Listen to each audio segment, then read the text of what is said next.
Hello there everyone, welcome back to Star Fox Command, and I'm stuffed up.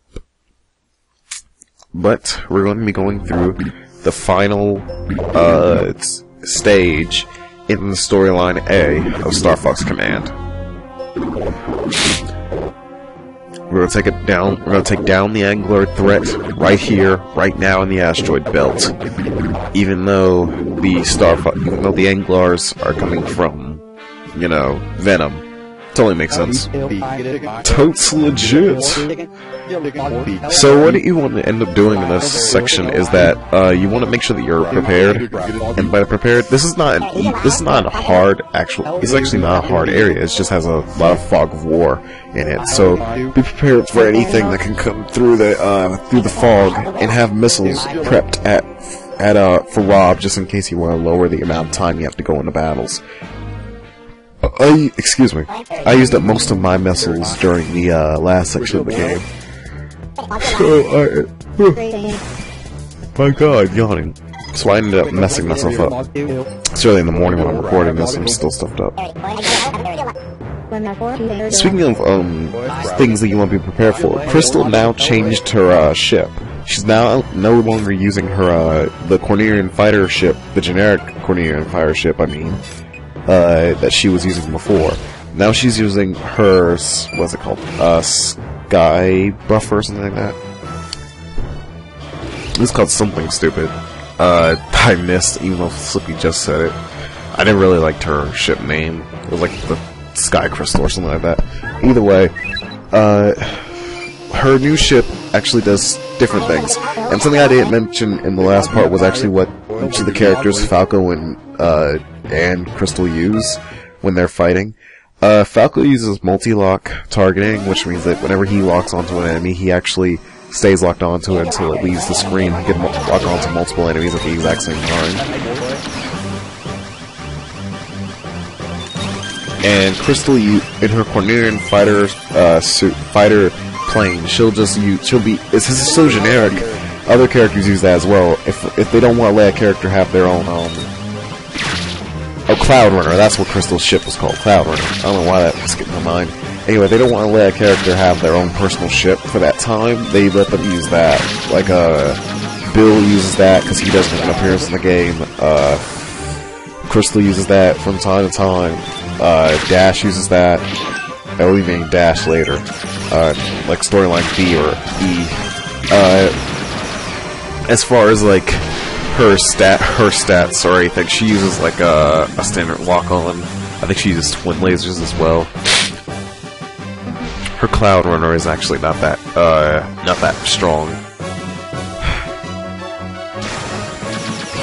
Now I'm not sure if this battle track that's going on for Fox's for this battle in particular is different for Fox, because it doesn't sound like Area 6 from 64, so I'm not exactly sure. It sounds like it's something else. The reason why this battle took so long, mind you, is because of the fact that it's multiple enemies that you have to take down, but they're not the type of enemies like before, where they will, all you need to do is one bomb, and they'll die instantly.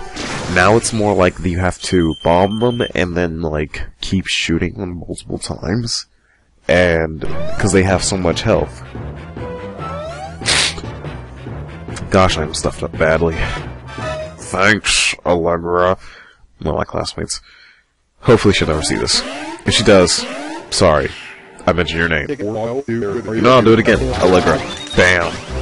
Deal with that.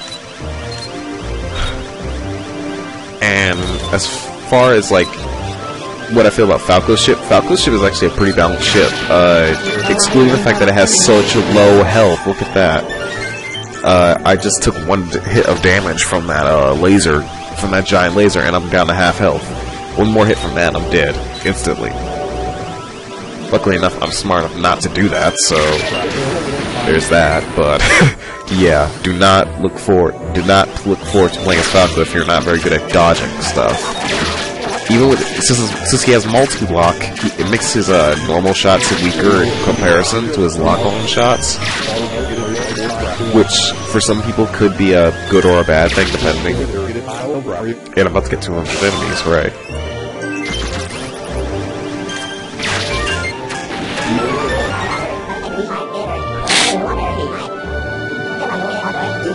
Alright then. But yeah, if you want to play as Falco a lot more, then make sure that you're remembering that you have multi-lock, so you're not actually going to be doing you're not going to be doing a lot of damage in the long run unless you keep the lock-ons until they turn from squares into diamonds, which is something that I never actually mentioned before, was that when you're locking onto an enemy, to make sure that you're locking onto them properly and that you'll do the most damage, you have to wait till the square turns to a diamond, which you'll see multiple times that a square will come over the square that's already locked onto them, and you'll have to wait till that changes, and then that'll work.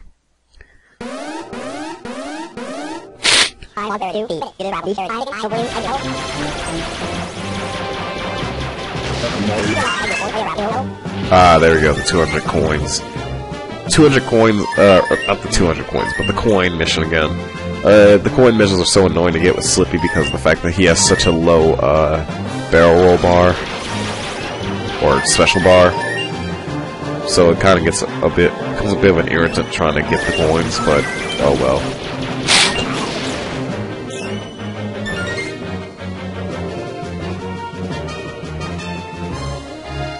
So what? You know, something I never actually thought to ask people was, what did they think of the Anglar threat anyway, as far as an enemy? The last major enemy in the Star Fox universe before this enemy appearance was the Aperoids from what is it called? From Assault. So a lot of people haven't seen anything really from the Star Fox universe since the Anglar threat, since the Anglar Blitz time period, and since the Aperoid invasion Assault, which Assault got mixed to negative reviews, so it's not exactly the favorite amongst the fan base.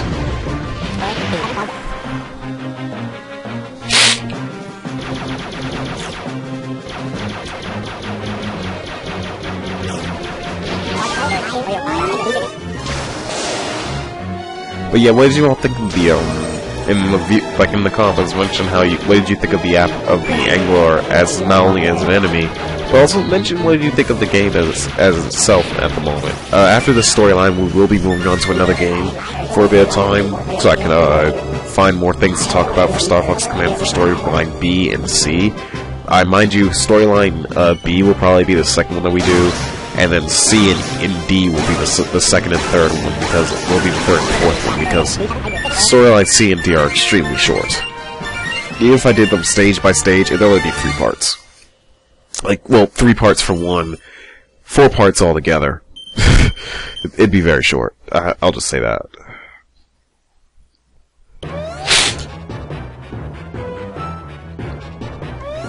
One thing I also thought I'd mention is the fact that the music changes when you're on this section. The music gets a lot more darker for the fact that you're on the last stage of the game, or this storyline.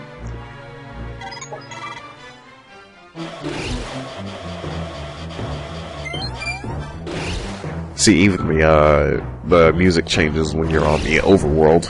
It gets very, like, oh crap.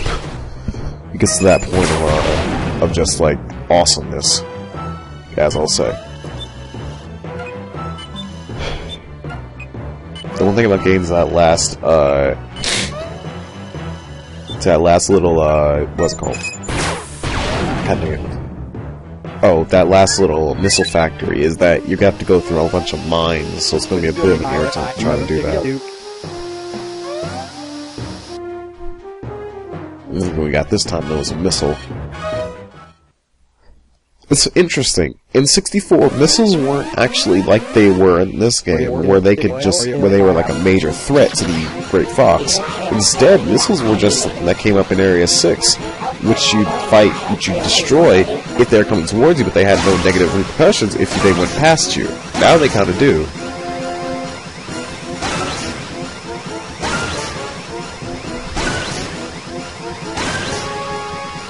The missile slipstreams are the same as they always are. Just lock onto max, hit the missile, one shot. This is Fox, the missiles be destroyed. I still can't wait to show you all let you all hear my voices as the Star Fox characters. I record my voice before I got stuffed up, mind you, so you won't be able to hear them, like, stuffed up, like, say stuff, but I've had it funny how, the voice modulator lets you do that.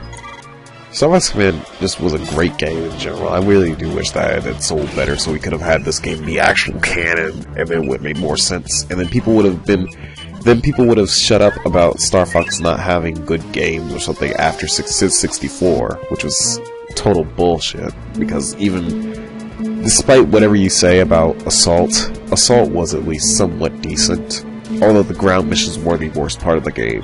It's just like Sonic Unleashed for me, where I am a Sonic fan, and I will admit Sonic Unleashed is not that great of a game, but I will say that Sonic Unleashed is at least somewhat good. It's right down the middle of the center of how I feel about the Sonic series. With Heroes being the second game that I feel is right down the center of debatably good or bad, depending on how you feel about it.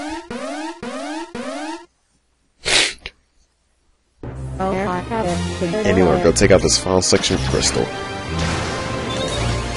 Because you never actually got any gameplay in this section with the Cloud Runner. Still sounds like a stupid name. I'll hold to that.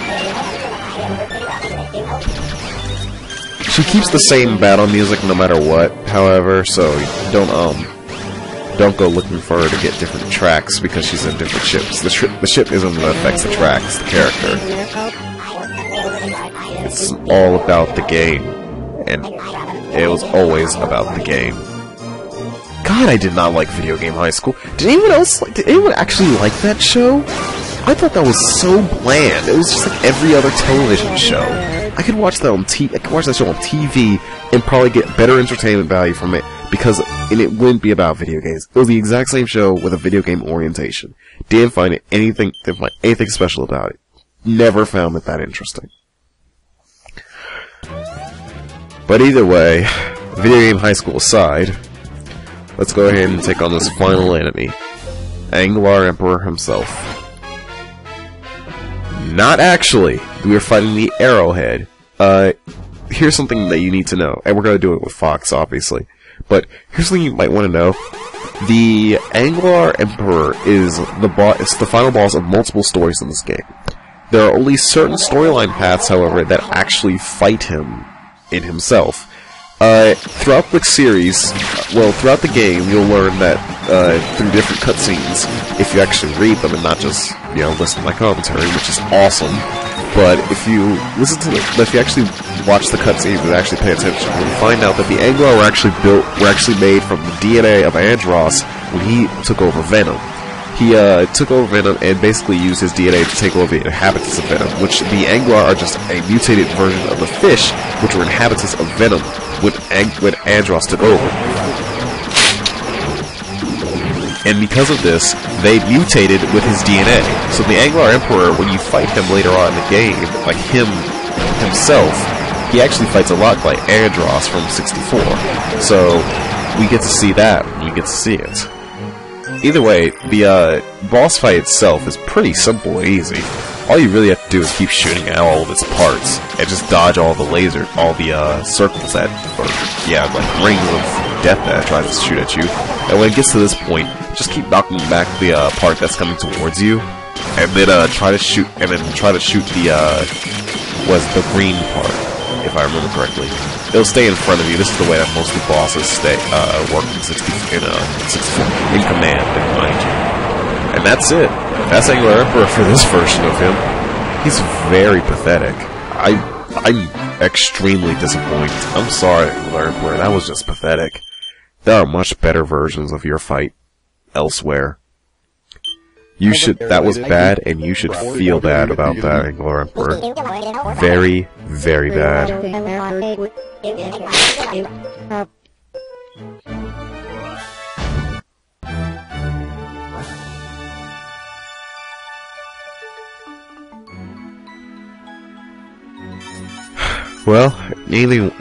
In any case, that's the end of this first storyline of Star Fox Command. Thoughts on the storyline itself? It's pretty good. It's an easy storyline, obviously, because it's the first one, and it opens up everything else for you to do. And we finally found Starwolf. Starwolf apparently went to Venom during these events. So while we took down the Anglar Emperor and the asteroid belt, they are actually taking out the Anglar forces on Venom to get rid of their status as rogues. But as far as the ending itself and the storyline, pretty easy storyline, opens up everything else for the game, gives you a good basic introduction to everything that you're going to need to know. One thing I don't like about it is that you have to play Corneria every single goddamn on time you start the game up. You can one thing you can do is that you can actually go ahead and play the any mission that you've unlocked in any version of it. So you can actually play, like, if you play the Asteroid Belt, for example, and I don't remember or not if this is actually going to happen in the game, but if you play the Asteroid Belt with Leon, Wolf, Panther, and Crystal, you can actually go back into the game and, like, into the options and play that mission again, if you want. So, there's that. And it's a very helpful option. I like it. It lets you play your favorite levels over and over again. But it doesn't allow you to keep going from the story from that point forward, to my knowledge. So you're going to have to sit there and just basically play your favorite level that you unlocked after playing through the game like all 9 times. And I remember on my original cart of this game before I started recording this, I only had about 7 of the endings. I couldn't seem to figure out the storyline path to the other 2. I just couldn't do it. But anyway, that's storyline A. I'll let you all read the rest of the text that comes along with this storyline and watch the credits. But that's been Jawad. Next game we'll be doing until we get to storyline B, C, D, and D will be Mega Man X2 for the Super Nintendo Entertainment System. So I will see you all when I'm not stuffed up and when that comes out, which will probably be in maybe like 2 weeks or something when my cold's finally passed over me. Anyway, bittersweet ending. See you all next time.